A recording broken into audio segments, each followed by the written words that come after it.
Nous sommes venus pour l'adorer, c'est la parole des mages, venus voir Jésus. Les temps n'ont pas changé. Nous vivons depuis toujours dans un monde qui est contrasté, un monde abîmé, un monde pollué par le mal. Et on le voit chaque jour, la pollution morale est bien pire que la pollution de l'air. À la naissance de Jésus, le monde aussi était contrasté. Il y a des mages qui viennent voir Jésus de très loin pour l'adorer, et il y a un roi sans scrupules qui est là et qui ne pense qu'à une chose, à savoir comment est-ce qu'il va pouvoir éliminer ce concurrent.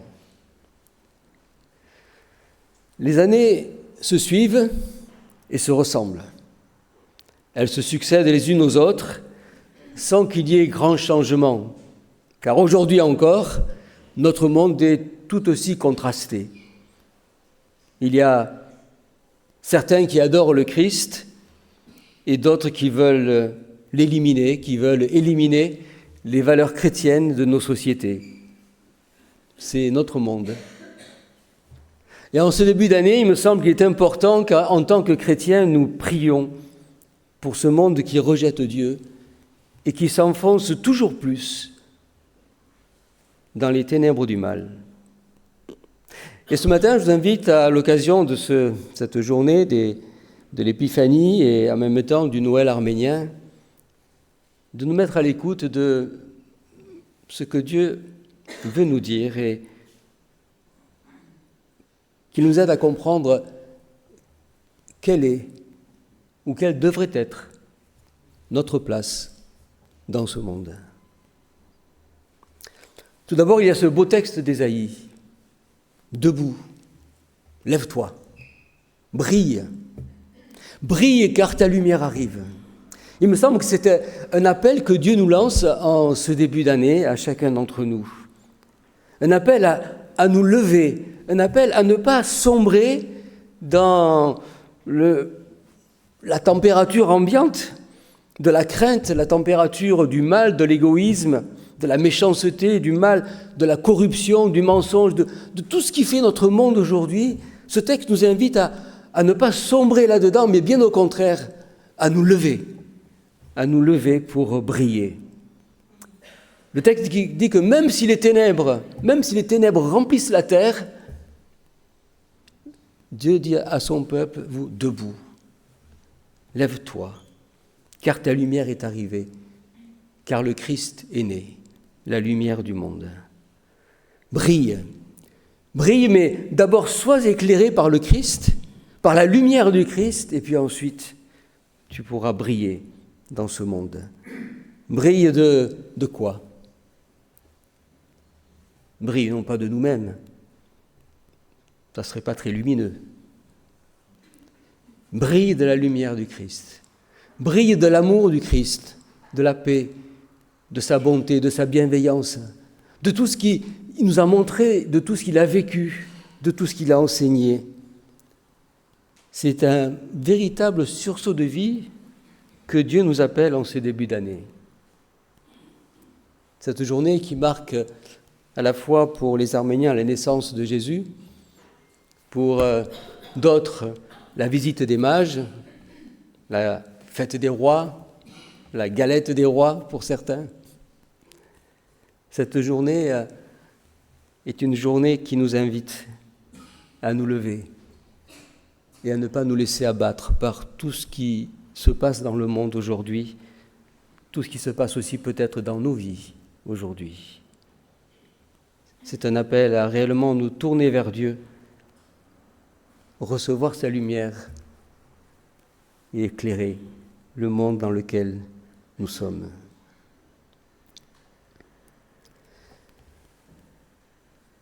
Tous les rois se prosterneront devant lui. Le psaume 72 que nous avons lu aussi, et qui fait référence à la visite des mages, fait partie de ces psaumes dits messianiques, car il parle à la fois du roi auquel il s'adresse, c'est-à-dire en l'occurrence ici le roi Salomon, mais il fait aussi référence à un roi à venir, un roi parfait, Ce sera un roi qui fera droit à tous les opprimés. Ce sera un roi qui sera sensible à tous, qui tiendra compte de chacun.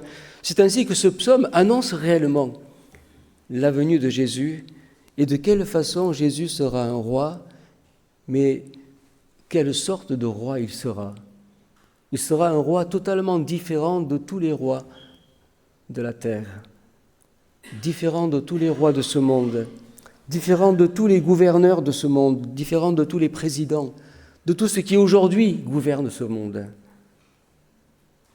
Parce qu'il sera l'envoyé de Dieu, celui qui exprimera parfaitement l'amour, la gloire et la sainteté de Dieu.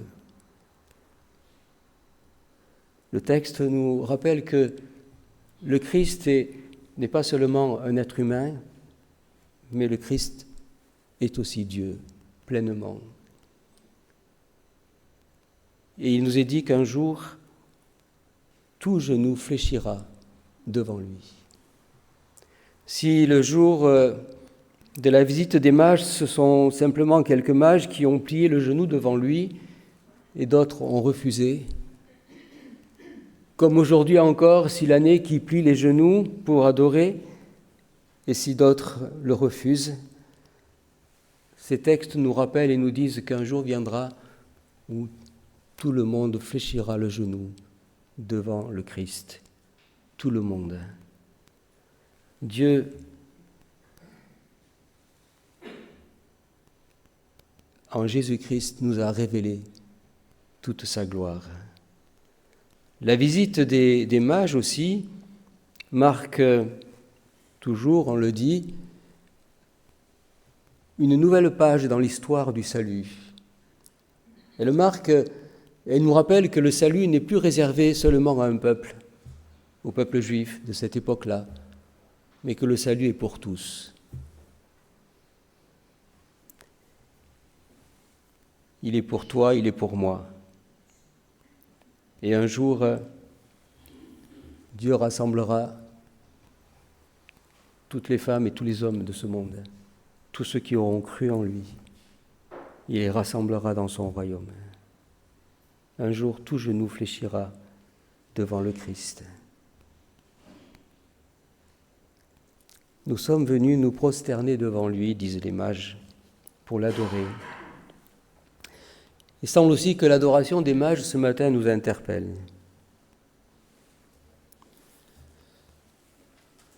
Pourquoi ? Pourquoi sommes-nous venus ici ce matin ? Pourquoi venons-nous ici chaque dimanche ? Pourquoi devrions-nous venir ici chaque dimanche ? Sommes-nous venus ici pour voir des amis ? Ou bien par habitude, parce que c'est dimanche et parce qu'on nous a toujours dit qu'il fallait faire comme ça ? Ou bien sommes-nous venus parce qu'on n'avait rien d'autre à faire ce jour-là ? Mon agenda était libre. Pas d'autre programme, donc on va aller à l'église. Ça fera plaisir aux parents ou aux grands-parents. Ou bien peut-être sommes-nous venus ici pour rencontrer des amis, des frères et sœurs, pour échanger. Il n'y a rien de mal dans toutes ces choses, même certaines sont louables. Il est louable de venir pour se rencontrer les uns les autres. Mais l'exemple des mages nous invite à plus que cela. Il nous invite à venir ici pour adorer Dieu. L'adoration revêt de multiples facettes. Mais malheureusement, pour beaucoup aujourd'hui, elle se limite à quelques chants que nous avons chantés. C'est le temps de la louange, de l'adoration, c'est tout. Voilà. Après, on n'adore plus, après.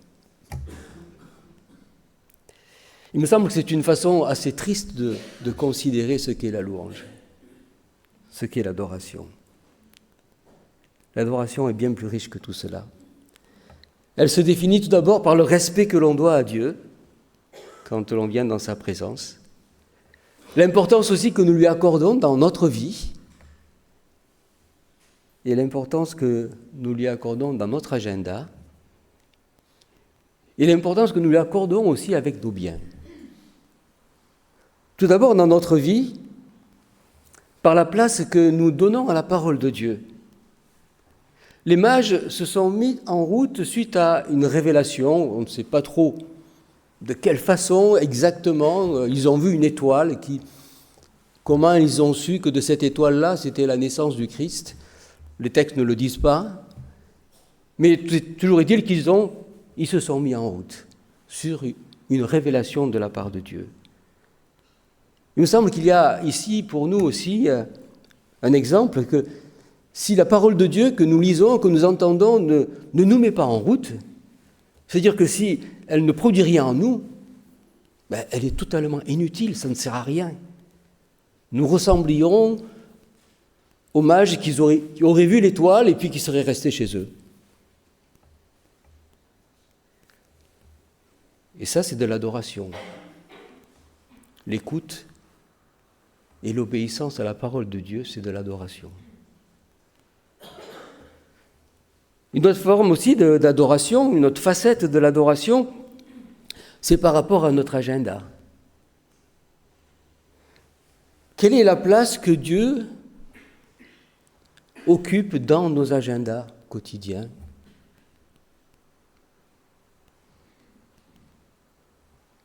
Les mages ont probablement dû bousculer leur agenda pour entreprendre ce long voyage. Il nous est dit qu'ils venaient de loin, on ne sait pas d'où, peut-être d'Arménie, à savoir. Ils venaient de loin. Ils ont dû bousculer certainement beaucoup de choses pour venir à Jérusalem. Et ils auraient pu très bien s'arrêter à Jérusalem et dire « Bon, c'est bon, on nous a trompés. On s'est trompés. Il n'y a pas de roi. On retourne chez nous. » Mais non. Ils sont allés jusqu'au bout. Quelle est la place que nous donnons à Dieu dans notre agenda, pour notre culte personnel ou pour notre culte dominical aussi tous les dimanches? Et puis l'adoration aussi, et à travers l'exemple des mages, l'adoration aussi se fait à travers nos biens, à travers nos dons matériels. C'est vrai qu'on n'aime pas trop parler d'argent dans l'Église et on en parle rarement, très rarement, presque jamais. Mais pourtant, les mages ne sont pas venus voir Jésus les mains vides. De quelle façon ils ont compris qu'il fallait apporter quelque chose? Le texte ne le dit pas non plus. Pourtant, ils ont compris que cette naissance était un formidable cadeau que Dieu faisait au monde. Un merveilleux cadeau, la naissance de Jésus. Et en réalisant cela, ils ont aussi apporté leurs offrandes. Apporter notre offrande aussi, ce n'est pas seulement donner de l'argent à l'Église. Ce n'est pas apporter notre offrande, c'est réellement adorer Dieu. C'est réellement lui dire merci, c'est de la gratitude. C'est quelque chose qui devrait venir naturellement et avec joie. C'est un signe de toute notre gratitude envers Dieu. C'est de comprendre que Dieu nous a fait un merveilleux cadeau en Jésus et que, en remerciement, nous sommes aussi invités à lui donner une part de ce que lui nous donne et non pas ce que nous n'avons pas. Nous sommes venus pour l'adorer, que nous puissions suivre cet exemple les uns et les autres, qu'en ce jour de l'Épiphanie, jour de Noël aussi, que nous puissions adorer Dieu, par notre témoignage, notre vie, nos actions, que nous puissions être des lumières,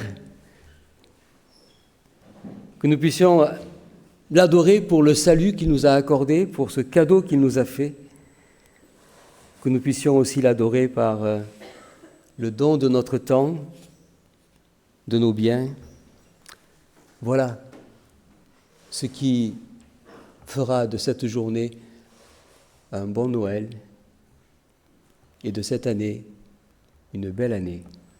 C'est ce que je nous souhaite à chacun. Amen. Je poursuivrai par un message en arménien aussi, puisque nous sommes le Noël arménien aujourd'hui. Քանի խոսքը հայերենով այս հատվածներում վրա որ գարտացինք եւ նախ եւ առաջ այս խոսքին վրա որ գրված է թե մոկերը եկան Երուսաղեմ եւ սին եկանք մենք երկրպագություն ունելու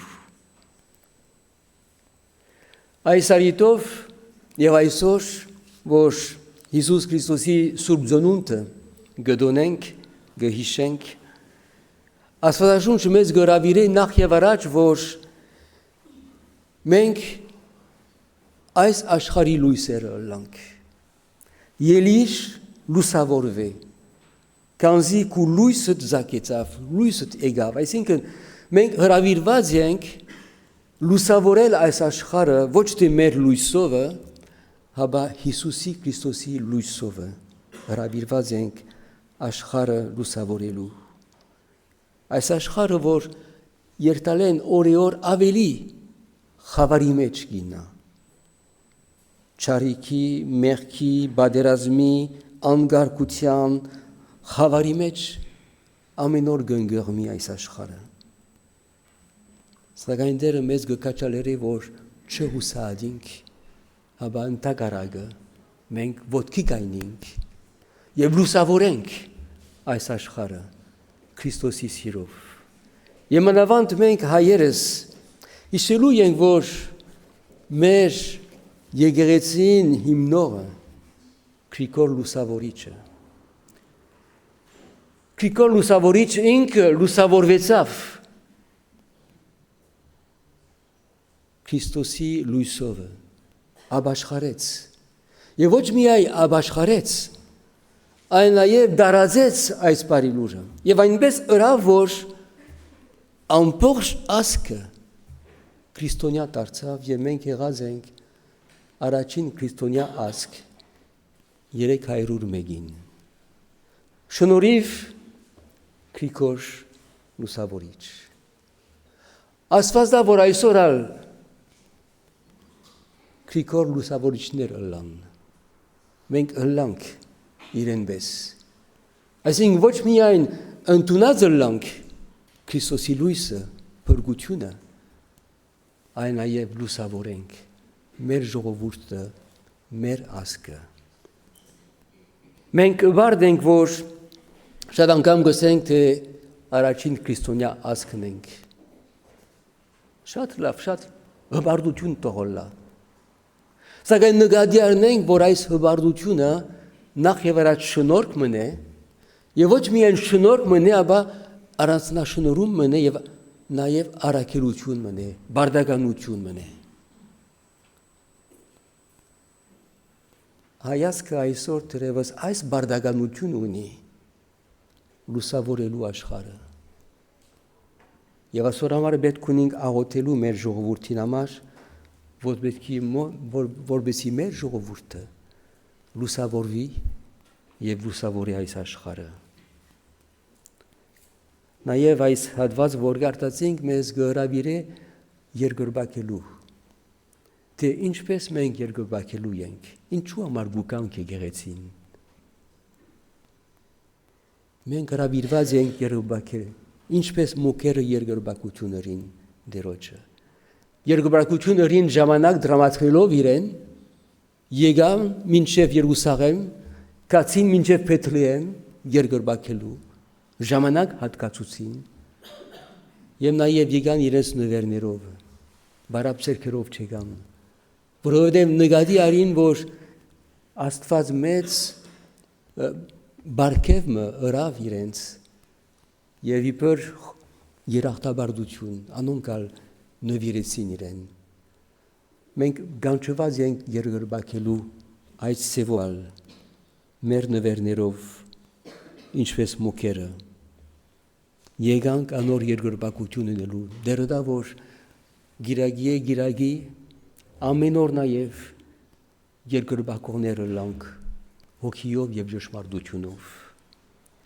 Park dankasozo Jesusiamash, Pergutianamash, Lusavorvink, Lusavorenk, Christosi Sirov, Aisashchar, Jev Vestaink Jesusi, Nordarva Amash. Jesus Zanavia Vaichnitsav, Tsezi Mezi, Mezavidis, Shonoravor Nordari Polorit. Amen.